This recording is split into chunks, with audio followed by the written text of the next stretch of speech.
ಕರ್ನಾಟಕ ಪರೀಕ್ಷಾ ಪ್ರಾಧಿಕಾರ ನಡೆಸುವ ಸ್ಪರ್ಧಾತ್ಮಕ ಪರೀಕ್ಷೆಗಳ ಪರಿಷ್ಕೃತ ವೇಳಾಪಟ್ಟಿ ಬಿಡುಗಡೆಯಾಗಿದೆ. ದಿನಾಂಕ 3-10-2024 ಗುರುವಾರದಂದು PSI ಎಕ್ಸಾಮ್ ಇರಲಿದೆ. ಪತ್ರಿಕೆ 1 ಬೆಳಗ್ಗೆ 10:30ರಿಂದ ಮಧ್ಯಾಹ್ನ 12 ಗಂಟೆಗೆ ಇದ್ದರೆ, ಪತ್ರಿಕೆ 2 12:30ರಿಂದ ಮಧ್ಯಾಹ್ನ 2 ಗಂಟೆವರೆಗೂ ನಡೆಯಲಿದೆ. ಈ ಹಿಂದೆ ಅರ್ಜಿ ಸಲ್ಲಿಸಿದ ಅಭ್ಯರ್ಥಿಗಳಿಗೆ ದಿನಾಂಕ 29-9-2024ರಂದು ಕಂದಾಯ ಇಲಾಖೆಯ VAO, GTTCಯ ವಿವಿಧ ಹುದ್ದೆಗಳ ಕಡ್ಡಾಯ ಕನ್ನಡ ಪರೀಕ್ಷೆ ನಡೆಯಲಿದೆ.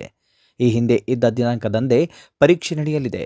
ಆದರೆ ವಯೋಮಿತಿ ಸಡಿಲಿಕೆಯಿಂದ ಹೊಸದಾಗಿ ಅರ್ಜಿ ಸಲ್ಲಿಸಿದ ಅಭ್ಯರ್ಥಿಗಳಿಗೆ ಕಡ್ಡಾಯ ಕನ್ನಡ ಪರೀಕ್ಷೆ 26-10-2024ರಂದು ನಡೆಯಲಿದೆ.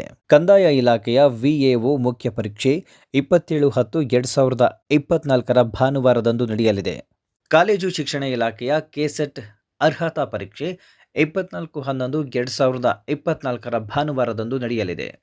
ರಾಯಚೂರು ವಿಶ್ವವಿದ್ಯಾಲಯದ ಸಹಾಯಕ ಪ್ರಾಧ್ಯಾಪಕರ ಹುದ್ದೆಗೆ 24-11-2024ರ ಭಾನುವಾರದಂದು ಪರೀಕ್ಷೆ ನಡೆಯಲಿದೆ. ಅಭ್ಯರ್ಥಿಗಳಿಗೆ ವಿಶೇಷ ಸೂಚನೆ: ಗ್ರಾಮಾಡಳಿತಾಧಿಕಾರಿ ಹುದ್ದೆಗೆ ಅರ್ಜಿ ಸಲ್ಲಿಸಿರುವವರು ದಿನಾಂಕ 29-9-2024ರಂದು ನಡೆಯುವ ಕನ್ನಡ ಕಡ್ಡಾಯ ಪರೀಕ್ಷೆಗೆ ಹಾಜರಾಗಿ ಅರ್ಹತಾ ಅಂಕ ಗಳಿಸಿದವರಿಗೆ ಮಾತ್ರ ದಿನಾಂಕ 27-10-2024ರಂದು ನಡೆಯುವ ಸ್ಪರ್ಧಾತ್ಮಕ ಪರೀಕ್ಷೆಗೆ ಹಾಜರಾಗಲು ಅವಕಾಶ ನೀಡಲಾಗುವುದು. ಹೊಸ ಮಾಹಿತಿ ಅಪ್ಡೇಟ್ಗಾಗಿ ನಮ್ಮ ಚಾನಲ್ ಮಾಹಿತಿ ಗೂಡುಗೆ ಸಬ್ಸ್ಕ್ರೈಬ್ ಆಗಿ. ಧನ್ಯವಾದಗಳು.